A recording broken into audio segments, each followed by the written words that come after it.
The courtroom was silent, eerily silent. You could almost hear the collective heartbeat of those in attendance as the judge leaned forward, eyes heavy with the weight of the decision that was about to be announced.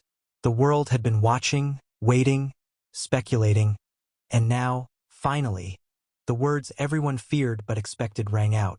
Tyler Robinson, you have been sentenced to death. But before we continue, please subscribe, like, and turn on the notification bell for more updates. It wasn't just a legal outcome. It wasn't just another headline. This was a moment that rippled far beyond the four walls of that Utah courtroom. A young conservative activist, Charlie Kirk, had been gunned down in broad daylight while addressing supporters at Utah Valley University.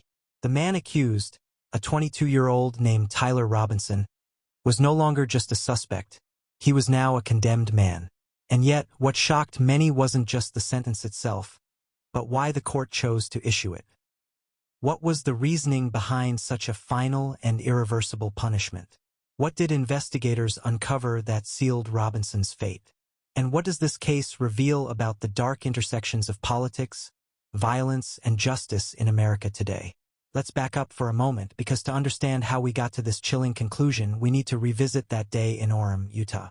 A Wednesday afternoon that changed everything. Imagine the scene. Students moving in and out of lecture halls, the buzz of campus life filling the air, and then chaos. Charlie Kirk, just 31 years old, was addressing a crowd gathered by Turning Point USA, the organization he co-founded. Known for fiery speeches, he was in his element. Supporters were clapping, chanting, and hanging on his every word. But within minutes, that energy shifted to screams, panic, and horror. Shots rang out. People hit the ground. Some thought it was fireworks at first.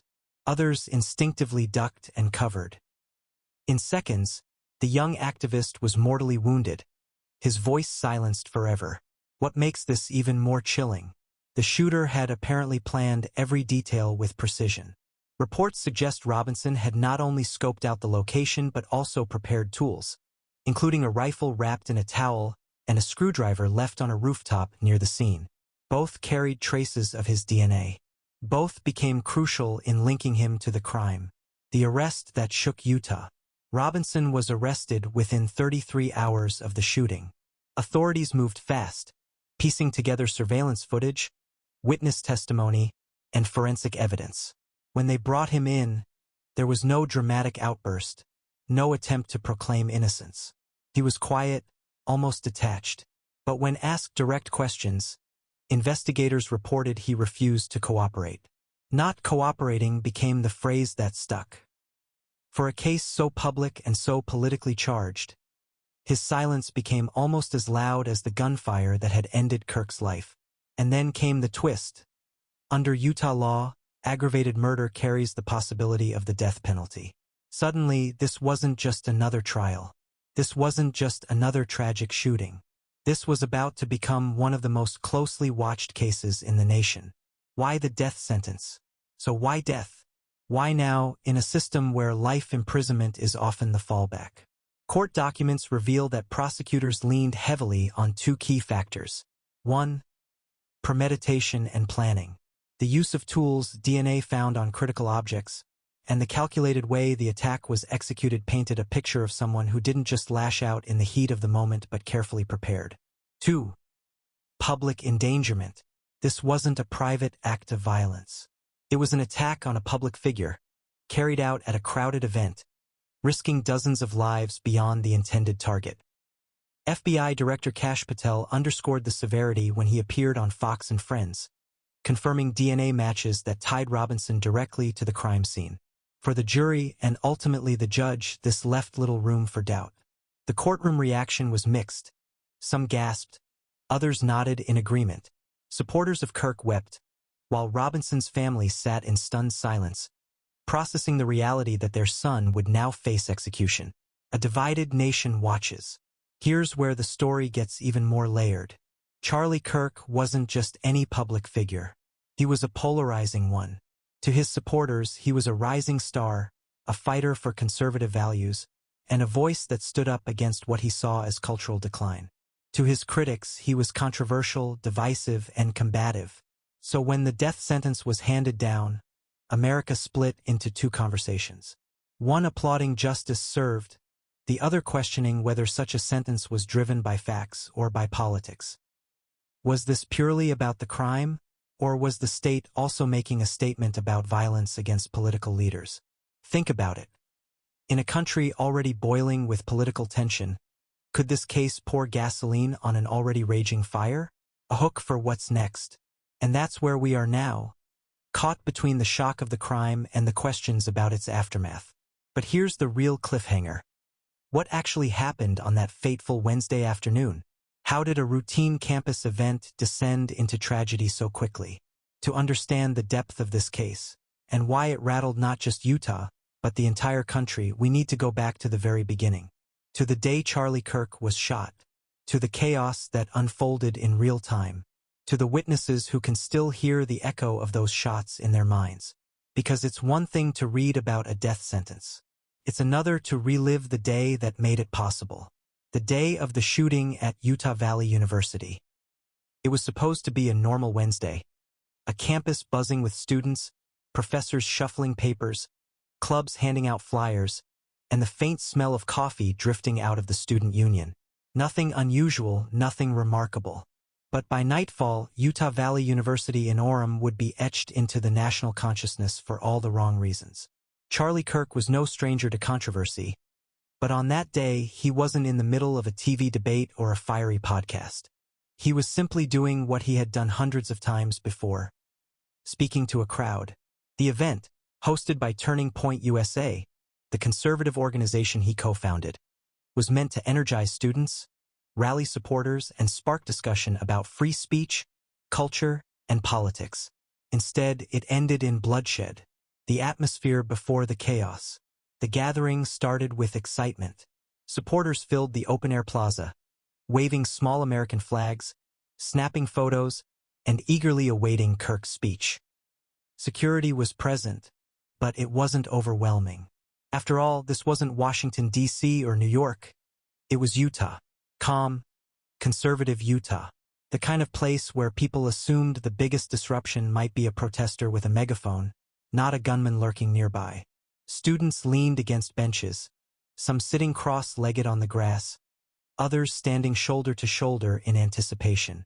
Kirk's presence always drew both loyalists and critics, and a few skeptics had gathered at the edges, their folded arms and skeptical stares offering a quiet counterpoint to the cheers that would soon erupt. At 2:15 p.m., the microphone crackled, and Kirk stepped up. Dressed in his trademark sharp blazer, he smiled, adjusted the mic, and began with energy. "It's great to be here in Utah," he shouted. The crowd roared. For a brief moment, it felt like just another campus event. Students laughing, people clapping, and the hum of a late summer afternoon filling the air. The moment everything changed. Eyewitnesses describe what happened next as surreal. At 2:32 p.m., just 17 minutes into Kirk's speech, a sharp sound cut through the applause. Some thought it was fireworks, an odd prank. Others froze instantly, recognizing the sound of a gunshot. Then came more. Screams replaced cheers. Chaos replaced order. People dove behind benches, shields of instinct kicking in. Phones dropped to the ground. Shoes slipped off as people ran. "Get down!" someone shouted. "Run!" yelled another. Kirk stumbled mid-sentence, confusion flashing across his face. A split second later, he collapsed, clutching his chest as blood stained his blazer. The sight sent waves of panic across the crowd. One student, later interviewed by local news, recalled, "I saw his eyes roll back. That's when I knew it was real, that this wasn't just some prank." He was gone. The shooter's position. Investigators would later reveal that the shooter, 22-year-old Tyler Robinson, had positioned himself with chilling precision. From an elevated spot near the campus rooftops, he had a clear line of sight to the podium. A towel wrapped around the rifle helped him conceal the weapon until the moment of fire. A screwdriver, left behind on the rooftop, bore his DNA. The rifle itself, once recovered, matched bullet casings from the scene. The attack wasn't random. It wasn't sloppy. It was calculated. And that's why prosecutors later leaned so heavily on the narrative of premeditation. Panic in the plaza. As Kirk fell, security rushed forward, forming a protective barrier around his body. Students cried out, some too shocked to move, others grabbing strangers by the arm and dragging them to safety. Campus police responded within minutes, but to those on the ground, every second felt like an eternity. The plaza that had been filled with laughter now echoed with sobs, sirens, and frantic calls to 911. Ambulances pulled up quickly, and paramedics worked desperately to stabilize Kirk. But the damage was too severe. By the time he was rushed to the hospital, it was clear the nation had lost him. Eyewitness accounts that haunt. I was sitting maybe 20 feet from him, said Jessica Moore, a sophomore. He had just made a joke about how the media always twists his words. And then, it happened. I can still hear it. I can still see him fall. Another witness, a security officer, recalled, we train for emergencies, but nothing prepares you for watching someone get gunned down in front of you, especially someone who was just smiling and shaking hands minutes earlier. These accounts didn't just document the event. They became part of the emotional weight the jury carried during the trial. Every testimony painted the picture of a day that began with promise but ended in tragedy. National media descends. By that evening, the plaza was no longer a crime scene for students. It was a staging ground for the press. News vans lined the streets. Reporters scrambled to get live updates. Helicopters hovered overhead. Conservative activist Charlie Kirk shot dead in Utah. The headlines blared. Within hours, the story had exploded across every major outlet. Commentators speculated on motives. Politicians issued statements. Supporters flooded social media with tributes. Critics, too, reacted, some with genuine shock, others with hostility, sparking debates that only added to the divisive nature of Kirk's legacy. The shooting was no longer just a Utah tragedy. It was national news. The arrest that followed. Within 33 hours, Tyler Robinson was in custody. Authorities traced his movements, pieced together evidence, and executed the arrest quietly but decisively. And while the arrest brought relief to many, it also left behind a chilling realization. If this could happen in the heart of Utah, at a seemingly ordinary campus event, where else could it happen? Parents worried. Students hesitated to attend public gatherings. Organizers of political events tightened security. The ripple effects were immediate, reaching far beyond Orem. The cliffhanger. But here's the haunting question. Who exactly was Tyler Robinson? A young man barely out of his teens, suddenly at the center of one of the most explosive political crimes of the decade. What drove him? What shaped him? And why would someone so young carry out an act so devastating?